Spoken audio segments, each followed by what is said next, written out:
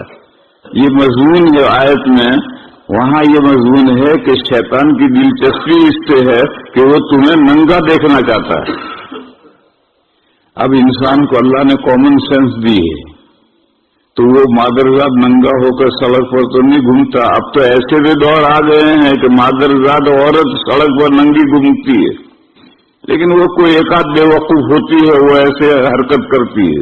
باقی اللہ نے انسان کو عام عقل انسانی دی ہے، تو وہ مادرزاد ننگا تو نہیں ہوتا ہے۔ ہاں، نیم ہاتھ ننگا، آدھا ننگا وہ کرنے پر قابل ہے، یعنی ایسا لباس پہنے کہ اس لباس میں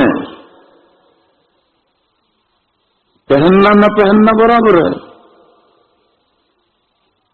تو ایسا آدھا ننگا کرنے پر وہ قادر ہے۔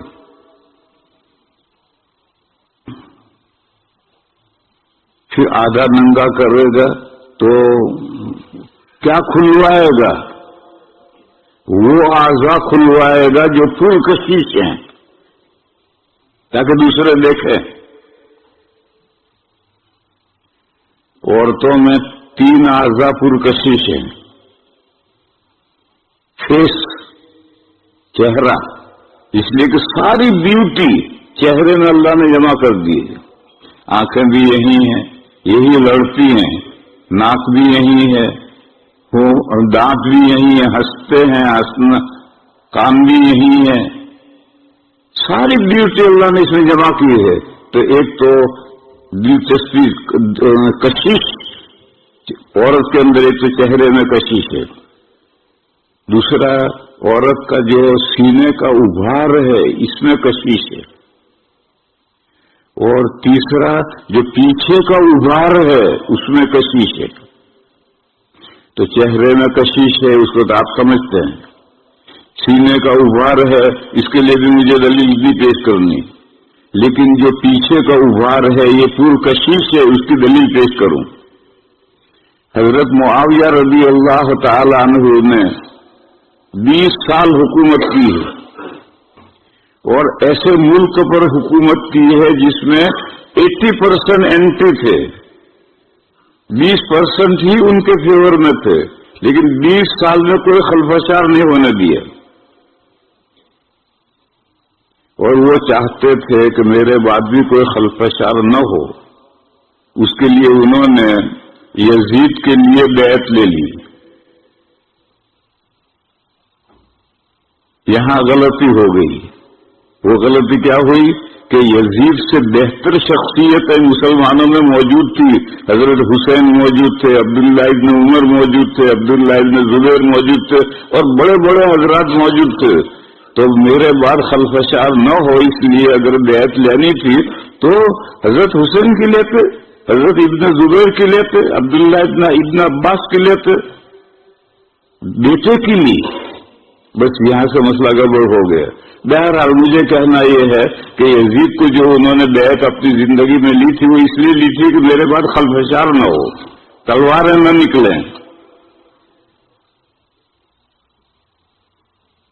بڑے بردبار تھے حضرت معاویہ، بڑے بردبار تھے، اور بردبار جو ہوتا ہے، اور بڑے سخی بھی بہت تھے، مگر سخاوت بیت المال میں سے ہوتی تھی، اور بیت المال کی سخاوت تو بیت المال آپ کا تھوڑی ہے۔ ایک دوسری مسئلہ یہاں آ گیا، جب جنگ صفین ہو رہی تھی تو نماز کے لیے لڑائی رکتی ہے، تو حضرت علی کے طرف جو لوگ تھے وہ حضرت معاویہ کی طرف جو فوج لڑ رہی تھی وہ نماز پڑھنے کے لیے حضرت علی کے پیچھے آتی تھی، اور جب دسترخوان کھانے کا رشتہ تھا تو حضرت علی کی طرف کے جو لوگ تھے وہ حضرت معاویہ کے یہاں جاتے تھے۔ یہ جب اعلان ہو گیا تو اب جنگ ہارن بج گیا، تو اب اگلی بار جب تک ہارن نہیں بجے گا جنگ شروع نہیں ہوگی۔ آج بھی یہی قاعدہ ہے۔ تو ایک سے پوچھا کہ بھی تو نماز پڑھنے کے لیے تو حضرت علی کے پیچھے آتا ہے اور کھانا کھانے کے لیے حضرت معاویہ کے یہاں جاتا ہے تو اس نے کہا حضرت علی کی نماز شاندار ہے اور حضرت معاویہ کا دسترخوان شاندار ہے، تو کھانا کھانے وہاں جا رہا ہے۔ تو یہ جو دسترخوان شاندار دکھتا تھا تو وہ تو حکومت کے مال سے دکھتا تھا، اور حضرت علی کیوں نہیں ایسا شاندار دسترخوان بچھاتے تھے؟ وہ حکومت کا مال سوچ سمجھ کر خرچ کرتے تھے۔ بہرحال حضرت میں سخاوت بھی بہت تھی،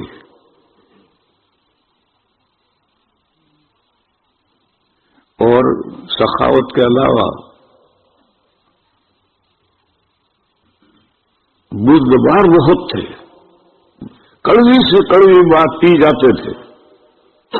ایک بھری مجلس میں ایک شیطان نے، جو حضرت کا مخالف تھا، حضرت کو غصہ دلانے کے لیے، چڑانے کے لیے، بھری مجلس میں یہ کہا کہ آپ کی والدہ کے سورین بہت بڑے تھے۔ اب امیر المومنین سے ایک بدتمیز ایسی بات کہہ رہا ہے، بھری مجلس میں کہہ رہا ہے کہ آپ کی والدہ کہ آپ کی ماں کے سورین بہت بڑے تھے۔ حضرت معاویہ رضی اللہ تعالی عنہ نے جواب دیا، میرے ابا کو میری امی کی یہی چیز پسند تھی۔ تو گھڑوں پانی پڑ گیا اس کمبخت پر۔ مجھے تو اس قصے میں یہ بتانا ہے کہ کبھی شوہر کو بیوی کی یہ چیز پسند ہوتی ہے؟ معلوم ہوا کہ یہ عضو بھی پرکشش ہے۔ تو عورت میں 3 اعضاء پرکشش ہے، چہرہ، سینے کا ابھار اور پچھلا ابھار، اور مرد میں چہرہ پرکشش نہیں، سینے کا ابھار تو ہے ہی نہیں، اور چہرہ بھی پرکشش نہیں ہے، اس لیے کہ مرد کو تو کاروبار کرنا ہے صبح سے شام تک۔ اگر اس کا چہرہ پرکشش ہوگا تو کاروبار کیسا کرے گا؟ لوگ اس پر فریفتہ ہوتے رہیں گے اور سارا کام ٹھپ ہو جائے گا۔ لیکن مرد کے اندر بھی جو پچھلا ابھار ہے یہ پرکشش ہے۔ لہذا میرے بھائیوں، یہ جو 2 بیماریاں ہیں، گے اور دوسرا کیا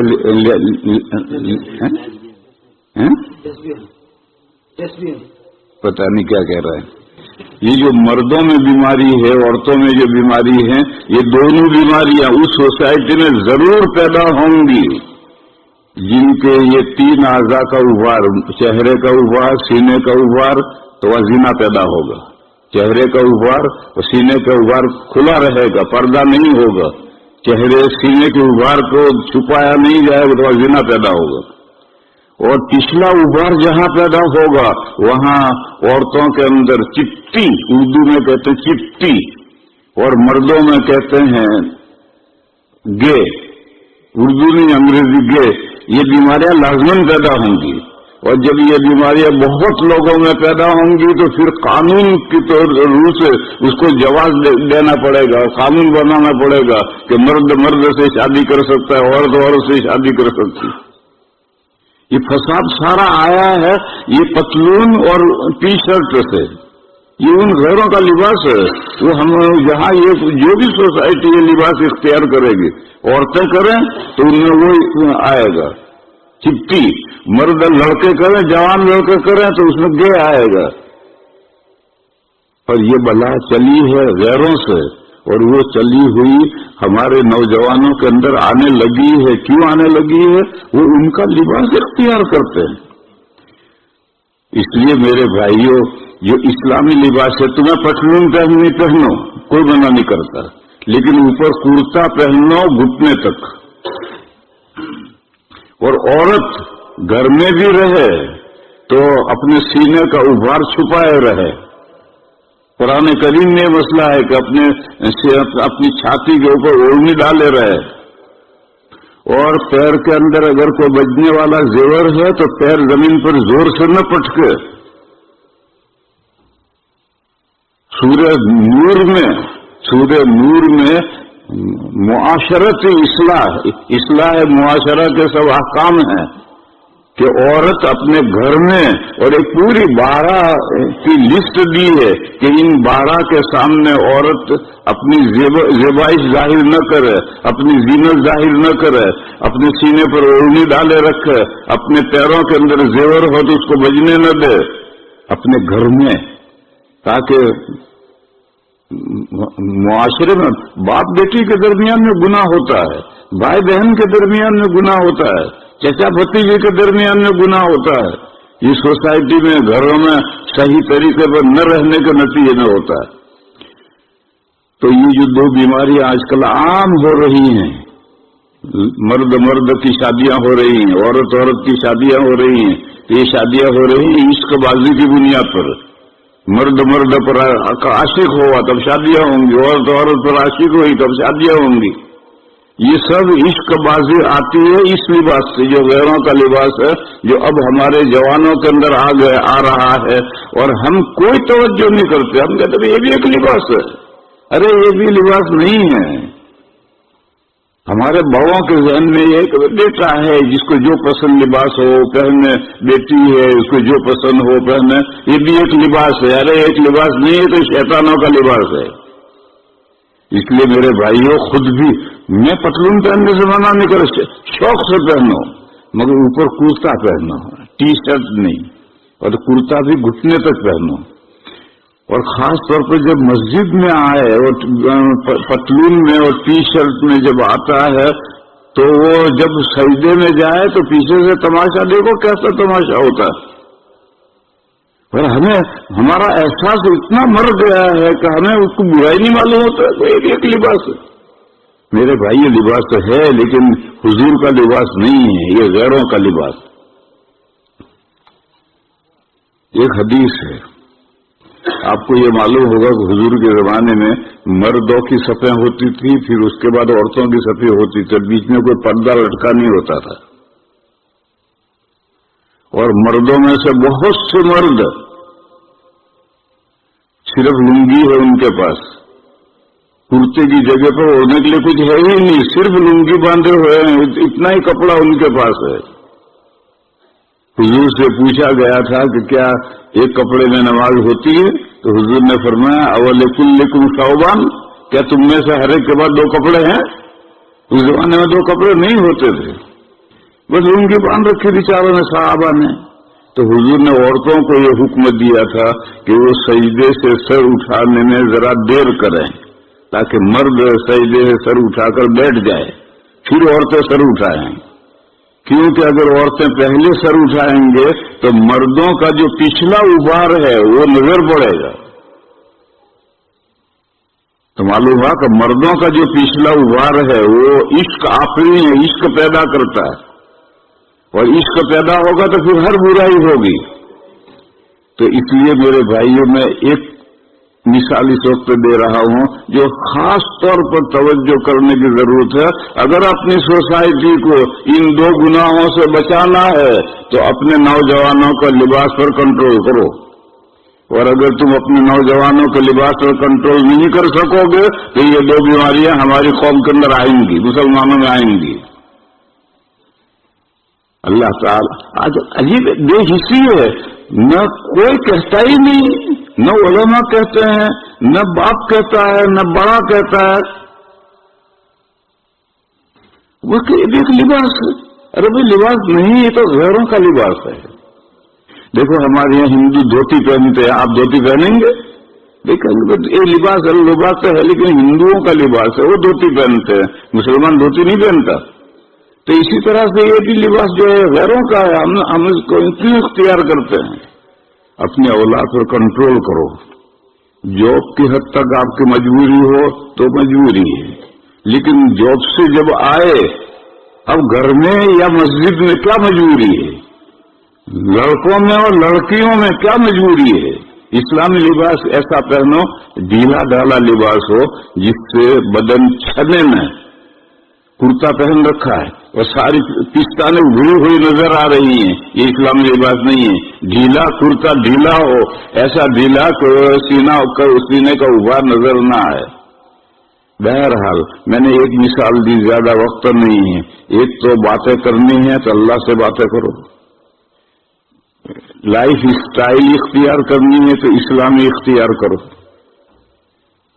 اور تیسری بات حضور یہ فرماتے تھے کہ آج کل ایک لفظ چلا ہوا ہے فینڈامنٹلسٹ،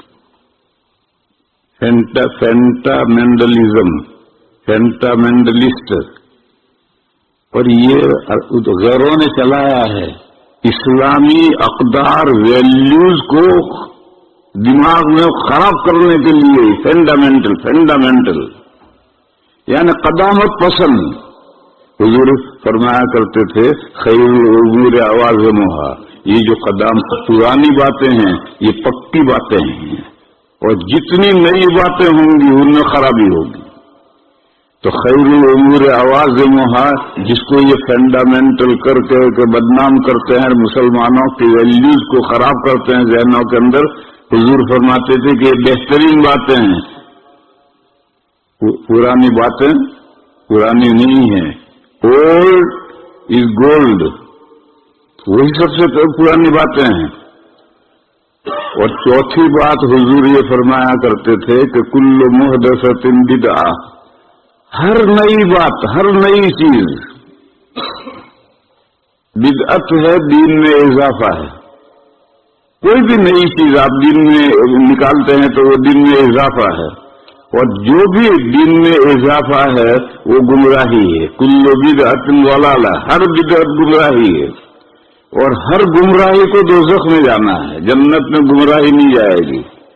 پھر جو گمراہی میں مبتلا ہے وہ بھی دوزخ میں جائے گا.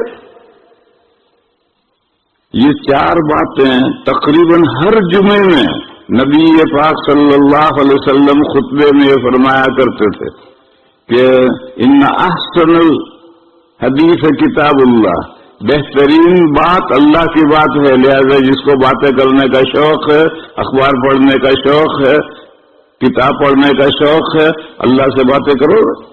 اگر سارا وقت نہیں اللہ سے باتیں کرتے تو تھوڑا سا تو وقت کرو. جیسے بے تکلفی کی باتیں کرنے کے لیے بیوی ہے، لیکن کوئی ہر وقت تھوڑا بیوی سے باتیں کرتا ہے. کوئی ایک وقت ہوتا ہے تو بے تکلفی کی باتیں کرنی ہے تو اللہ سے باتیں کرو. 24 گھنٹے مشغول نہیں رہ سکتے ہو تو تھوڑا وقت تو نکالو. اور کاش ہم عربی جانتے ہوتے تو جو مزہ آتا قرآن پڑھنے میں، اللہ سے باتیں کرنے میں جو مزہ آتا.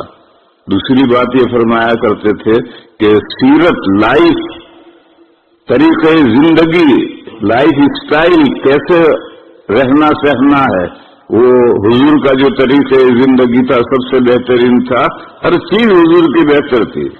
سر پہ بال رکھنے رکھو کا منع کر رہا، لیکن آج کل ایک فیشن چلا ہے، چاروں طرف سے منڈا دیتے ہیں اور بیچ میں بال رہتے ہیں. یہ تو جائز ہی نہیں ہے. اس کو تو عربی میں قضا کہتے ہیں، یہ تو جائز ہی نہیں. اور یہ جو امروزی بال ہوتے ہیں کہ یہاں سے بڑے ہیں اور پیچھے سے چھوٹے چھوٹے ہوتے چلے گئے، اس کو بھی علماء نے مکروہ کہا. بال رکھنا رکھو، ریچھے بنواؤ پیچھے. ایک غلط فہمی آج کل عام ہے، وہ یہ ہے کہ حضور کے بال جب حضور کٹواتے تھے تو کان کی لو تک کٹواتے تھے، پھر وہ بڑھتے تھے تو آدھی گردن تک پہنچتے تھے، پھر وہ بڑھتے تھے تو کندھے پر پڑتے تھے، پھر حضور کٹوا دیتے تھے. کیوں؟ اس زمانے میں باربر اتنے نہیں تھے، حالات بھی اتنے نہیں تھے. آج کل بعض مولوی ایسا سمجھتے ہیں کہ کندھے تک بال رکھنا یہ سنت ہے. ارے یہ سنت نہیں ہے. حضور جہاں کٹواتے تھے کانوں تک، وہاں تک کٹواؤ، پھر آدھی گردن تک چلے جائیں کوئی حرج نہیں، پھر کٹوا دو. آج کل تو باربر بہت ہیں اور آلات بھی بہت ہیں، لوگوں کا کٹوانا بہت آسان ہے. اور یہ غلط فہمی ہے کہ اتنے لمبے بال رکھنا سنت ہے. ارے وہ تو اس زمانے کے اندر فیسلٹی نہیں تھی بار بار کٹوانے کی، اس لیے بال بڑھتے چلے جاتے تھے. تو زلفیں بنواؤ.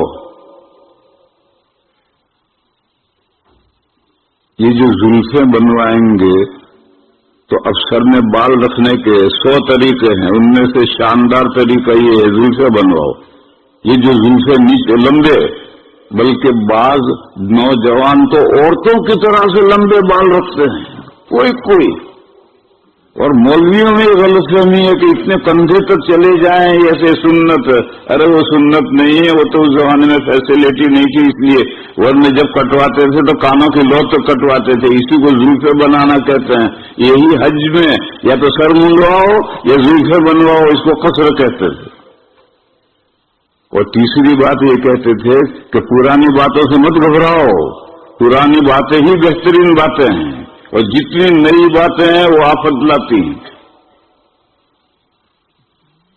کوئی بھی نئی بات ہے، یہ بجلی نہیں آئی، پہلے بجلی کہاں تھی؟ پھر جب سے بجلی آئی لوگوں کی فجر کی نماز غائب، کیونکہ 1 بجے 2 بجے سوتے ہیں، صبح نہیں اٹھ سکتے۔ تو جب بجلی نہیں تھی تو مغرب بعد عشاء پڑھ کر کے فوراً اندھیرا ہو گیا، اندھیرے میں کیا کریں گے، تو سو جاتے تھے، تو صبح میں اٹھتے تھے۔ اب 1-2 بجے تک رات ہی نہیں ہوتی۔ اسی طرح سے گھڑی آئی، ایک نئی آئی، پہلے گھڑی نہیں تھی، تو